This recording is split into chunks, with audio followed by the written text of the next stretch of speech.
est en proie à l'activisme meurtrier des groupes armés, tant locaux qu'étrangers, sur fond, évidemment, d'exploitation illégale des ressources naturelles. Ces scandales géologiques, l'expression, une vieille expression, ça n'a pas été prononcé aujourd'hui, ça a été prononcé par les géologues belges Jules Cornet. Ces scandales géologiques, à nos jours, est devenu comme une sorte de terrain de malédiction. Nous sommes maudits pour nos ressources naturelles. Lorsqu'on voit les bilans humains, matériels, qu'ont entraîné ces conflits à répétition dans cette partie de l'Afrique. Des conflits à répétition. Et il a raison, M. Jason Stars, que vous connaissez, la plupart parmi nous le connaissent, qui pense que c'est des guerres qui ne disent pas leur nom et des guerres qui ne finissent pas. Il a même écrit un livre tout récemment, publié en 2021 à Preston University, une guerre qui ne dit pas son nom. Le livre est en anglais, ça n'a pas encore été traduit en français. Alors, lorsqu'on s'interroge sur le pourquoi de cette fragilité, de cette fragmentation, évidemment, il y a beaucoup d'analystes qui estiment que c'est dans la gouvernance, ça réside dans la gouvernance. C'est la gouvernance qui pose problème. Et vous pouvez lire, par exemple, les actes d'un colloque important des Paul Institute, qui a été organisé en juin 2012, qui parle effectivement des problèmes de gouvernance. Donc c'est lié à la gouvernance. Si la gouvernance était bonne, eh bien, on n'en serait pas là. D'aucuns estiment par contre que la cause de cette situation désastreuse réside dans des velléités des pays voisins, des pays voisins, de certaines puissances étrangères. Et ces personnes parfois disculpent la responsabilité congolaise, quoi. Ils disent, voilà, les malheurs nous viennent de l'extérieur. Mais pour ma part, j'estime qu'il faut combiner les deux types de causes. Il y a des causes évidemment endogènes, liées à la gouvernance, et des causes exogènes, liées aux velléités des pays étrangers qui veulent profiter des ressources innombrables de la RDC. La faiblesse donc de la gouvernance, ou le déficit de gouvernance, est donc une cause endogène, et je pense que c'est la plus importante de ces causes-là. Il y a des causes externes, évidemment, et des causes internes, mais moi, je trouve que les causes endogènes sont les plus déterminantes. Ça, c'est mon point de vue. Et puis, on va soumettre ça dans la discussion. En parlant de la gouvernance, on sous-entend en réalité la bonne gouvernance. C'est ça l'idée qui est sous-jacente ici, qui veut dire une gouvernance démocratique. Et dans le cadre de la République démocratique du Congo, la gouvernance, elle doit être démocratique. Elle est censée être démocratique parce que déjà à l'article 1er de notre Constitution, il est dit la République démocratique du Congo, c'est un État de droit. L'État de droit désigne un système institutionnel dans lequel l'État voit ses pouvoirs, c'est-à-dire la puissance publique, encadrée par des règles de droit hiérarchisées. Ceci se traduit par la formule reconnue. Nul n'est au-dessus de la loi. Donc, dans un état de droit, il n'y a personne qui est au-dessus de la loi. Que vous soyez ministre, que vous soyez membre de la famille du chef de l'État, il n'y a personne qui est au-dessus de la loi. Un tel état, dont le contraire est un état de police ou un état arbitraire, un état de droit donc repose sur 3 conditions. Et ces 3 conditions sont lesquelles? Le respect de la hiérarchie des normes, l'égalité des citoyens devant la loi, la séparation de pouvoir et l'indépendance des juges. Ça, c'est très important, c'est des classiques, c'est des principes enseignés partout dans les universités. La gouvernance démocratique se présente ainsi comme un système de gouvernement dans lequel les institutions fonctionnent selon les processus et les normes démocratiques. Un système dans lequel les décisions importantes sont prises par les représentants élus, par la majorité de la population, dans le respect des principes démocratiques, afin d'améliorer le bien-être de la population. Alors, et le bien-être de la population le plus important, vous vous en doutez, c'est la paix. C'est la paix durable qui est le bien-être le plus important. Moi, à Walikale, qui est ma base politique, souvent les gens me disent, si vous nous donnez la paix, vous pouvez ne pas nous donner autre chose. Parce qu'à partir de la paix, nous pouvons nous organiser, nous allons cultiver nos champs, etc. Donc la paix, je l'ai dit ici, c'est le bien le plus important. La gouvernance démocratique repose sur la transparence dans la prise de décision. La participation à la prise de décision par voie de vote, des consultations ou délibérations, des collaborations avec les institutions, des redditions des comptes, la accountability, de l'égalité de citoyens devant la loi, le respect des libertés fondamentales. Et quels sont les dividendes d'une gouvernance démocratique? Les dividendes sont lesquels? C'est que s'il y a une gouvernance démocratique, Eh bien, quand on a une gouvernance démocratique, on a le développement humain équitable, inclusif. On a la stabilité et la prospérité tant politique qu'économique. La réduction de la corruption, la réduction de la criminalité également. Alors, entrons maintenant dans le premier point, du déficit de gouvernance démocratique au conflit cyclique. De prime abord, la question que l'on pourrait se poser ici est celle de savoir à partir de quand il y a déficit démocratique ou déficit de gouvernance démocratique en République démocratique du Congo. Ça a commencé quand les déficits? Eh bien, si on remonte au délige, on s'aperçoit que la crise congolaise a commencé au lendemain même de l'accession du Congo à l'indépendance. On se rappellera ici de l'existence, en dépit du fait qu'il y a eu des institutions élues, des animateurs dans des institutions à la veille de l'indépendance. On sait que Lumumba était devenu Premier ministre, Kasavubu président, avant qu'on ne proclame l'indépendance. Mais la crise avait commencé, pourquoi? Parce qu'il y a eu l'impasse autour de l'application de la loi fondamentale portant structure du Congo du 19 mai 1960. Quand on a suivi, il y a l'un qui révoque l'autre, l'autre qui réplique. C'était déjà une crise.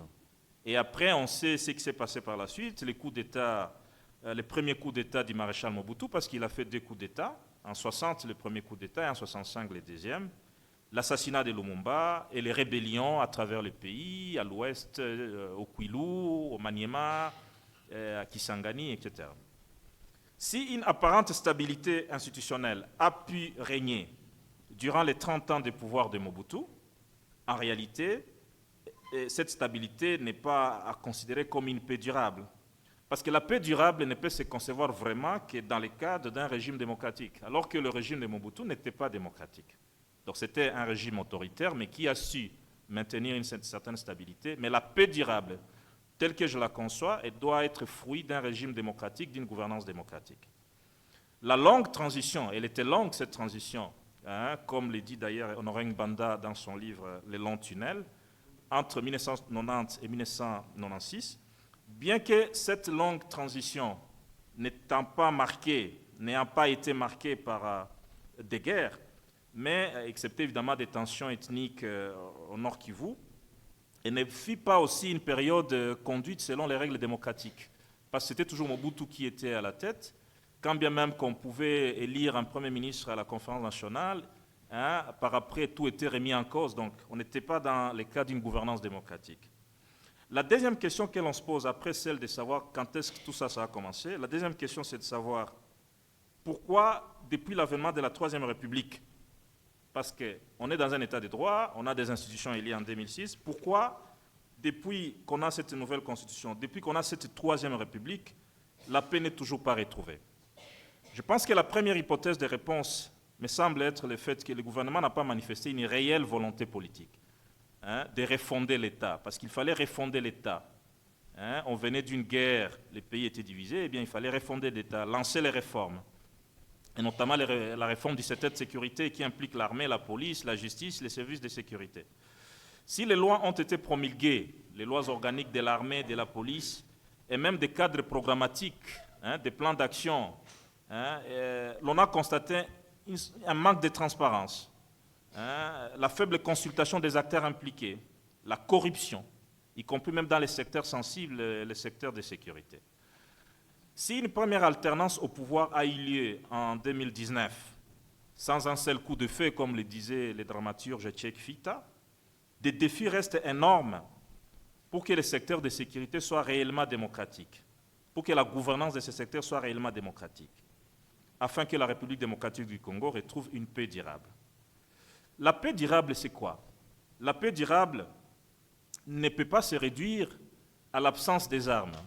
Ce n'est pas comme le proclame l'Union africaine, silence in guns. Parce que pour l'Union africaine, il faut que les armes se taisent, qu'il n'y ait pas de conflit. Quand on voit en Afrique, qu'il n'y ait pas la cartographie de conflit. Pour l'Union africaine, c'est ça l'objectif à atteindre dans son agenda.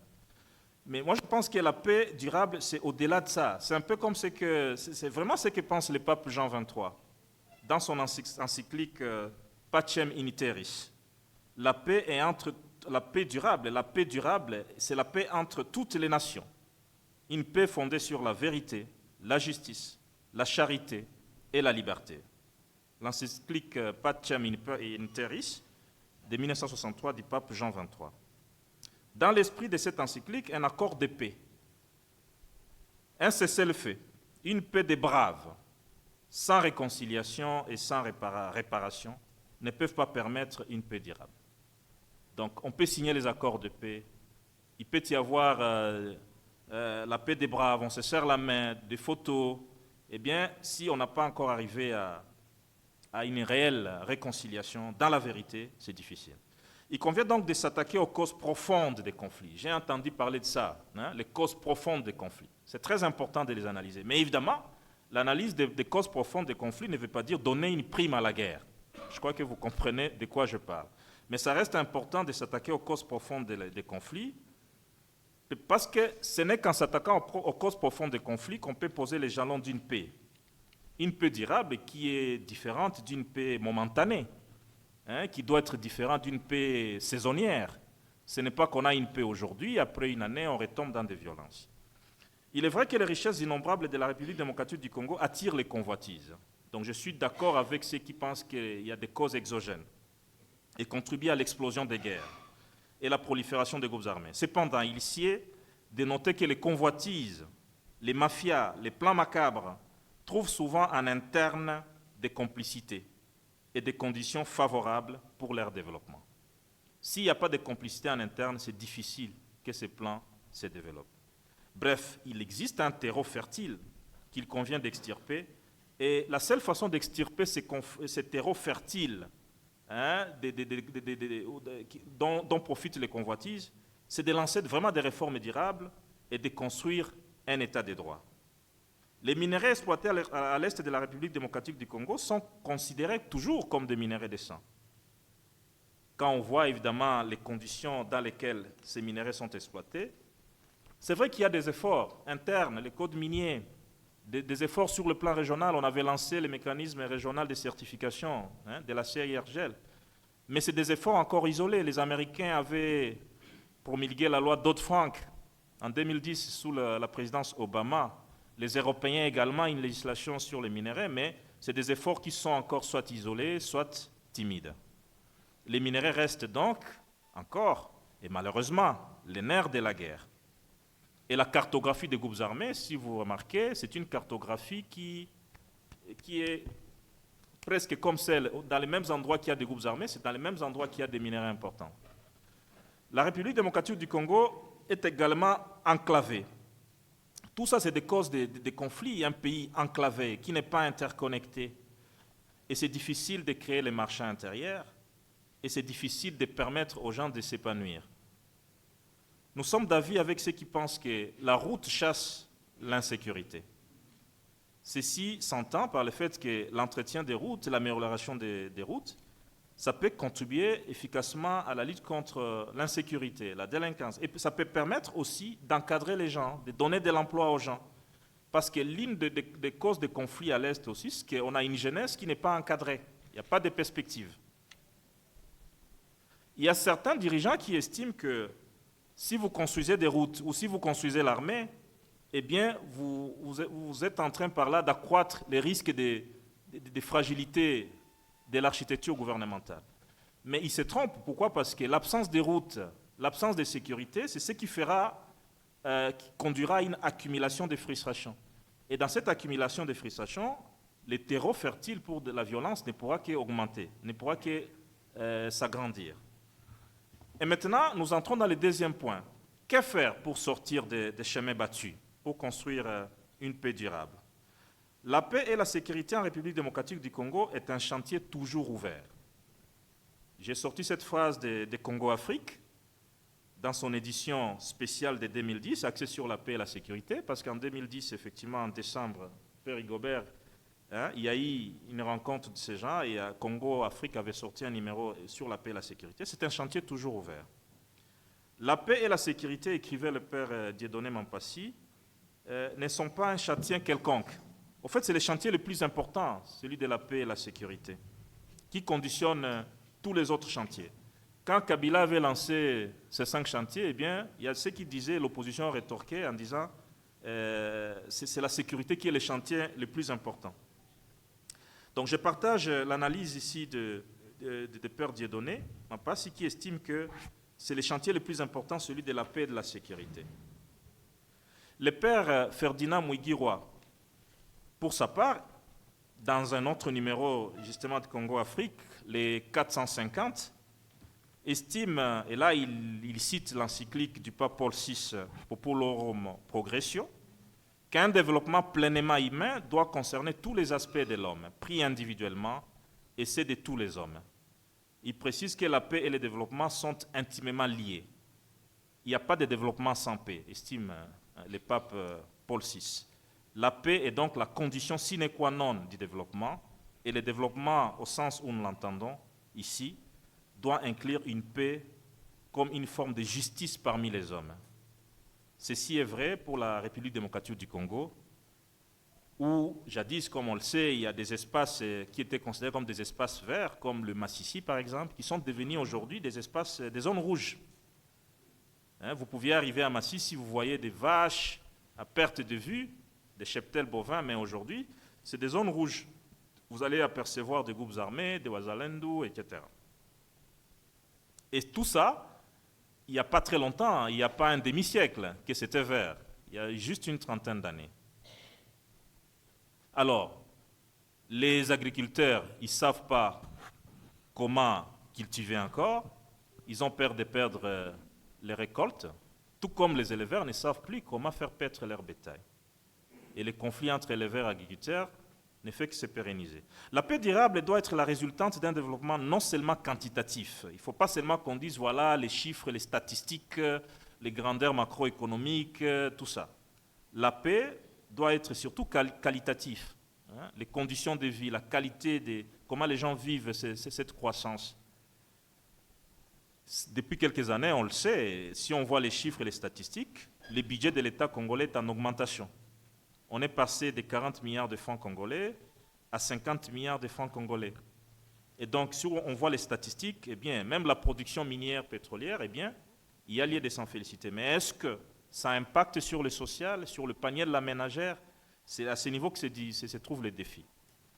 J'ai identifié au moins 6 points qui pourraient constituer évidemment des pistes de travail ou pour ceux qui gouvernent. Qu'est-ce qu'il faut faire finalement pour construire, pour asseoir une bonne gouvernance au Congo, une gouvernance démocratique?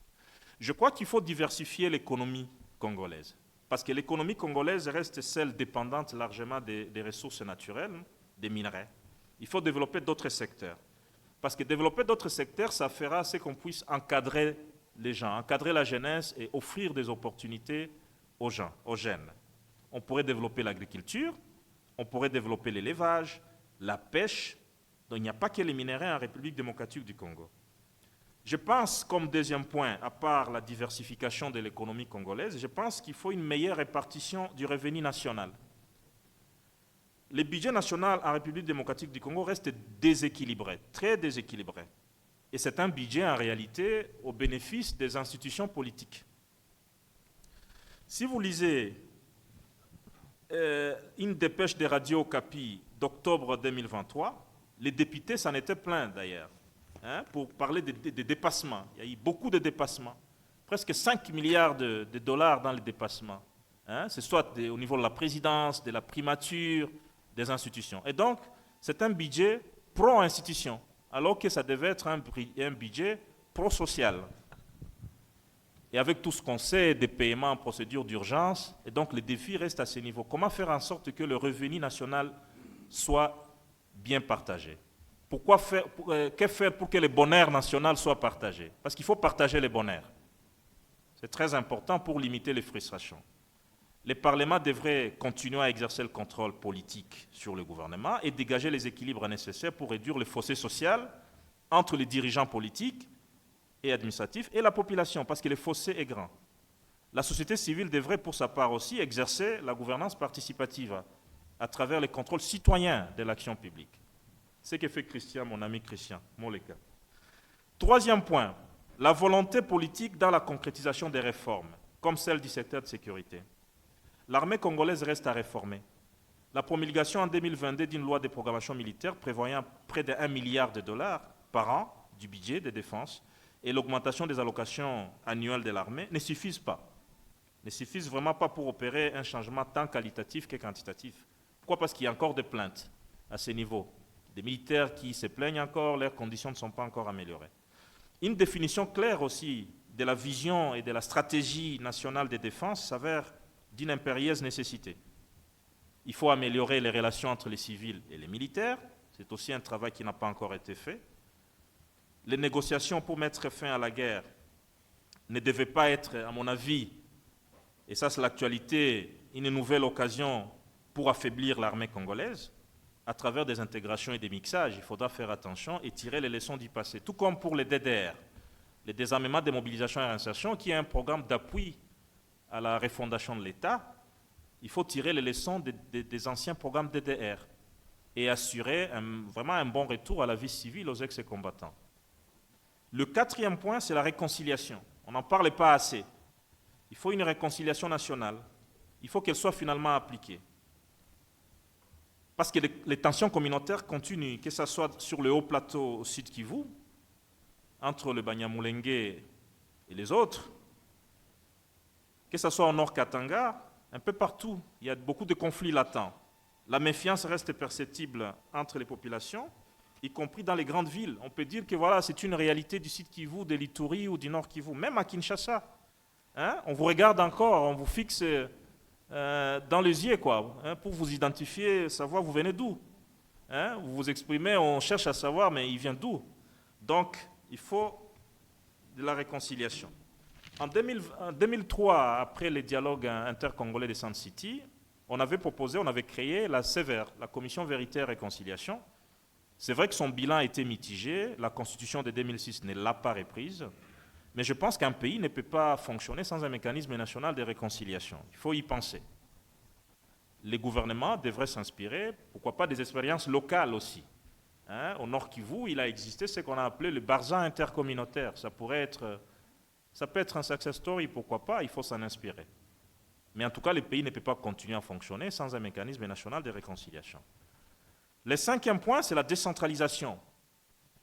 Ne peut plus être renvoyé au calendrier grec, parce que moi j'estime que la décentralisation est toujours renvoyée au calendrier grec. Et pourtant, c'est prévu, lorsque vous lisez la Constitution à l'article 2, on parle de la décentralisation, l'article 200D qui parle des compétences 200D, 203, 204, compétences du pouvoir central, des provinces et compétences concurrentes, 175 qui parle de la clé de répartition des recettes à caractère national, à caractère provincial, et puis la retenue à la source doit être respectée. Et donc, en dépit de la Constitution, en dépit du fait qu'il existe une cellule technique d'appui à la décentralisation, sous la tutelle du ministère de la décentralisation, eh bien, la décentralisation n'est pas toujours effective. On sait qu'en 2015, le Katanga a été démembré, et l'expérience est poursuivie ailleurs, mais cependant, il n'y a pas eu vraiment de mesures d'accompagnement pour réussir notre décentralisation telle que prévue. La retenue à la source des 40% des recettes à caractère national n'est toujours pas effective. On parle des rétrocessions. Et pourtant, rétrocession, en lieu et place des rétrocessions, on devait parler de la retenue à la source des 40% des recettes à caractère national. Et ce qui fait que les provinces sont toujours en difficulté et c'est Kinshasa qui reçoit presque tout ce qui est collecté.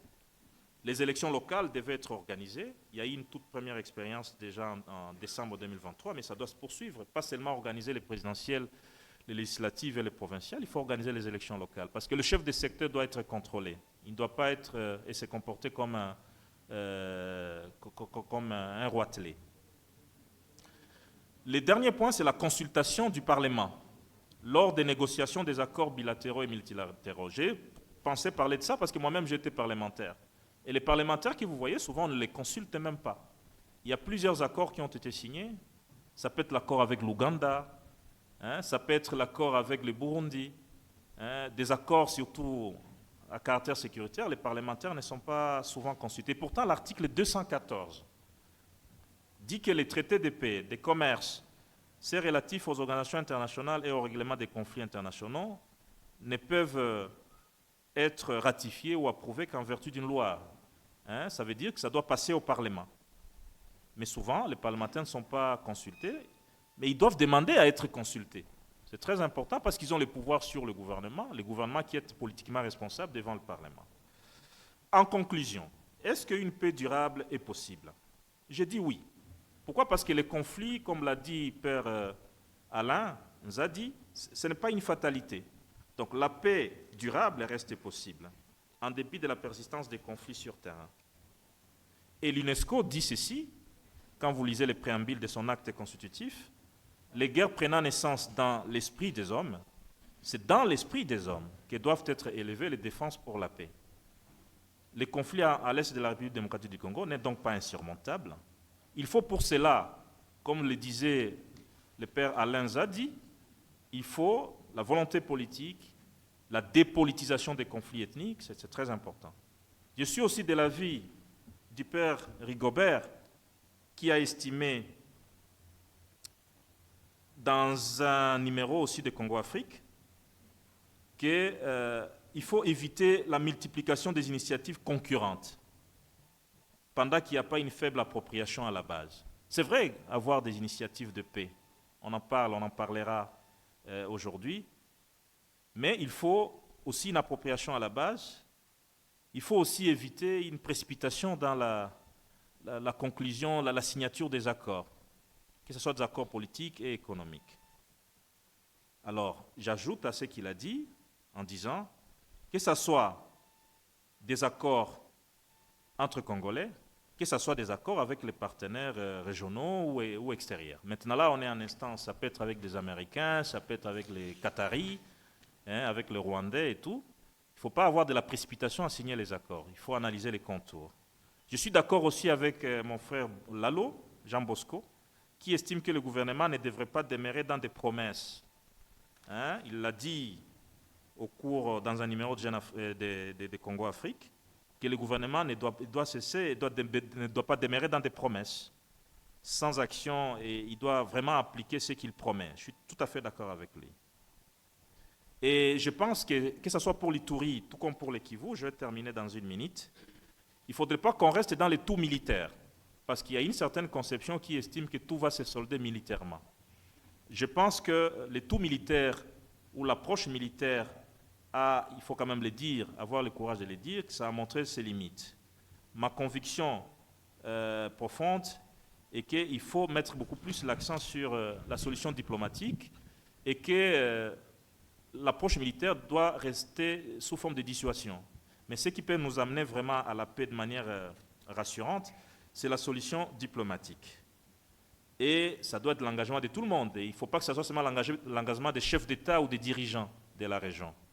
Parce qu'il a été démontré avec l'expérience de la CPGL que si c'est seulement l'entente entre les chefs d'État ou l'amitié entre les chefs de l'État, on sait que Mobutu était ami à Juvenal Habyarimana, mais ça n'a pas suffi pour construire une paix durable dans la région.